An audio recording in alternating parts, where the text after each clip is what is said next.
Harka fuunee akka bultan kabajamoo jaalatamoo daawwattoota Afran Qalloo digital media oduu guyyaa irraa qabannee isiniif dhiyaannee jira. Oduu irraa kan isinitti aan obsaaru daali oduu kan jalqaban. Magaalaa Finfinneetti naannoo Real Estate jaamoo irratti balaa ibiddaa gamoo guddaa irratti dhaqqabeen mudachuudhaan gubachuun isaatis dhaga'amee jira. Balicha kun sababa isaa hoomsisaa qoratamaa akka jirutu himame. Magaalaa Finfinnee karaa jaamoo lakkoofsadii irraa gara Haayilee Garmaamitti geessuudhaaf naannoo daandii Hacaaluu Hundeessaatti kan argamtu Real Estate Tiraakoon gamoon ijaaramaa jiru. Gamoon ijaaramaa jiru tokko balaa ibiddaatiin mudachuun Koomishinii Hoggansa Balaa fi Ibiddaa magaalaa Finfinnee kaleessa fuula marsaa miidiyaa hawaasummaa irrattis maxxansan. Balicha to'achuudhaaf kan hojjetamaa ture yeroo ta'u qabeenya hedduun akka hin barbadaa'iniifis to'annoonis taasifamee ture. Balaa ibiddaa kaleessa galgala dhaqqabe kanaan gamichi kaleessa galgala gubate qabeenya hedduun qisaasa'uunis dhaga'amee jira. Kuumsa balicha kanaatis qaamni dhimmi ilaalatu qorannoo irratti gaggeessuuf akka jiru ibse. Tole daawwattoota keenya oduu keenyatti aanutti yeroon isin dabarsu naannoo Tigraayitti waliigaltee nageenyaa erga godhameen boodatti namoota 1,300 ol balaa beelaatiin du'uun isaaniitis dhaga'amee jira. Hongee beelaa kanaan namoonni 1,300 ol kan du'an yeroo ta'u sababni isaatis hoomsa waraanaa mootummaatii fi humna TPLF jidduutti gaggeeffamee ture ta'uunis ibsamee ture. Dhuma bara 2022tti mootummaa federaalaatii fi humnoota Tigraay jidduutti waliigaltee nagaa erga mallatteeffameen boodatti naannoo Tigraay keessatti namoonni 1,300 fi 29 balaa beelaan du'uun isaanii qorannoo naannichaa taasifamee fi waabeeffachuudhaan Associationis Press gabaasee jira.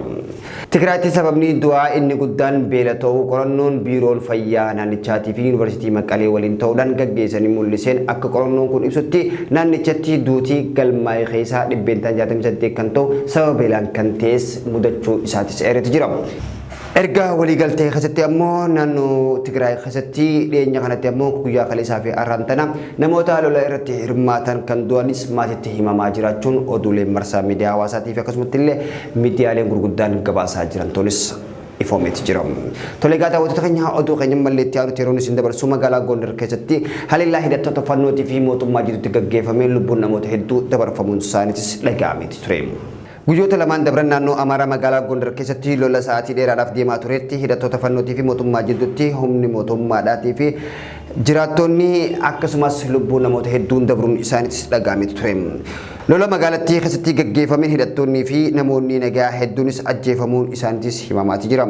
Koomaandi poostiin magaalattii ibsa kaleessa galgala baaseen humni nageenya mootummaa hidhattoota humna diinaa jee ibsa irrattis haleellaa raawwachuu hoggantoonni garee hidhattoota fannoo dabalatee hidhattoonni 50 ol ajjeefamuu madaa'uu akkasumatti illee beeksiseeti jira. Itti dabaluus hidhattoonni tarkaanfii mootummaa ofirraa ittisuudhaaf dhaaban magaalaa gadhiisanii baqachuu isaaniitis ibseeti jira. Jiraattonni magaalaa Gondar tokko tokko marsaa miidiyaa hawaasummaa irratti viidiyoo fi akkasumatti illee barreeffama qoodaa jiraniin sa'aatii 2 oliin waraanni kan gaggeeffame magaalaa Gondar keessatti lola kanaan namoota lubbuu hedduun baatee akka jirtutu dhaga'ame. Kanneen ajjeefaman keessaa harki caaluu hidhattoota fannootii fi shororkeessitoota jechuudha warreen beekamu yeroo ta'u yeroo ammaan tanaatti ammoo humnoota mootummaa keessattis hidhattoonni fannoodhaa biyyootaa fi naannolee garaagaraa keessatti daangaa ce'uudhaan rakkoo dhaqqabsaa jiraachuun isaaniitis dhaga'ameeti jira. Tole daawwattoota keenya oduu keenyatti aanutti yeroon isin dabarsu Keeniyaan bara 2027tti buufata anniisaa niwukileeraa ijaaruudhaaf akka jirtutu dhaga'amee jira.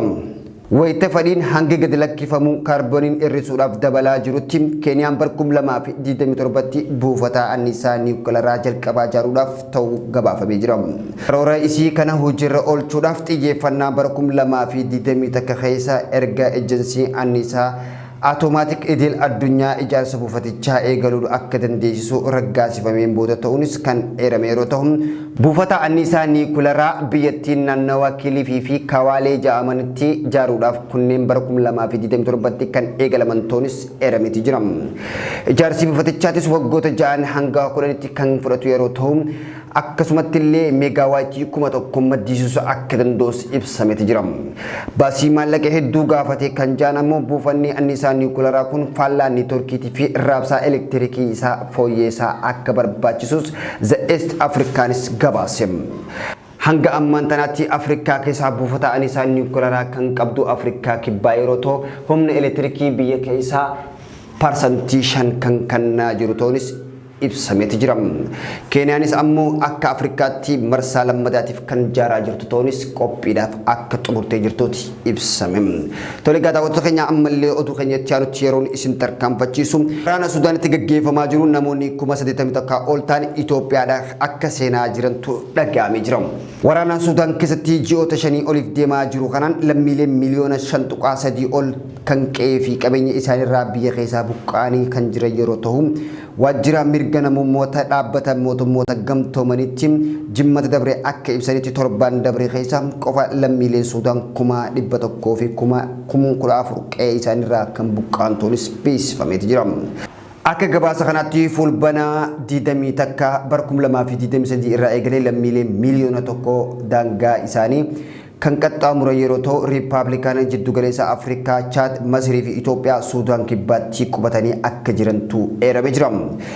Lakkoofsi waliigala baqattoota Itoophiyaa seenanii keessaa lammiileen Itoophiyaa gara biyya isaaniitti deebi'an 37,515 yeroo ta'an kanneen hafan ammoo 28,177 lammiilee Suudaanii fi namoonni 15,403 immoo lammiilee biyyoota biroo akka ta'an gabaasni kunis ni mul'isa. Dhaabbanni mootummoota gamtoomanii kanaan duras baqattoota kunneen irra caalaan isaanii daangaa Itoophiyaa fi Suudaan jiraachuu isaanii Matammaa fi Kaartuum akka deddeebi'aa turan erame.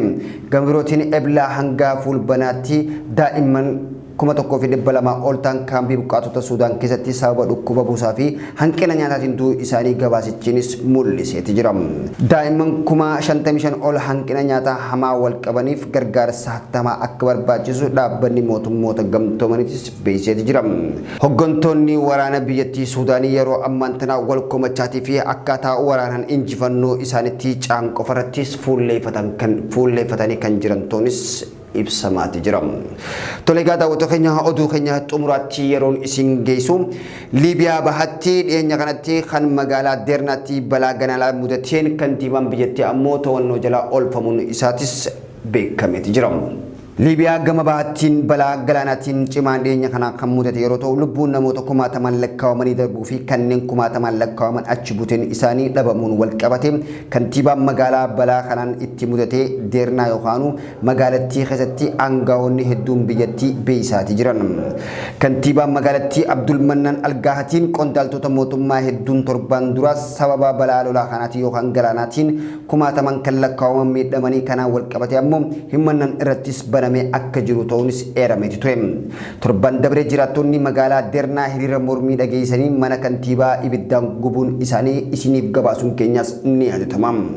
Waajjirri abbaa alangaa waliigalaa biyyattii Tiripoolii argamuu ibsa kaleessa baaseen akka jedhutti qondaaltonni kunneen bu'uuraalee misoomaa hidha lolaa kanaan barbadaa'ee bulchuudhaa fi itti gaafatamummaa qabus jeeti jira. Kana irraa kan ka'e hoogganaan kana irratti himannaa yakkaa banamuus waajjirichiinis eereeti jira. Kantiibaa Algaatii dabalatee qondaaltonni biroonis to'annoo jala oolfamaa akka jirantu dhagahamee jira. Ibsa waajjira abbaa alangaa waliigalaa dhimmicha hordofaa jirus akkuma kanaan jirutti hidha magaalaa Deernaa keessatti lola cimaa mudateen uumamuudhaaf sababa akka kan ta'e immoo hidhamuuf maallaqni ramadamee hooggantoota kanaan akkaataa barbaachisu irratti hojiirra hin oolle jechuudhaanis dubbatamaati jira.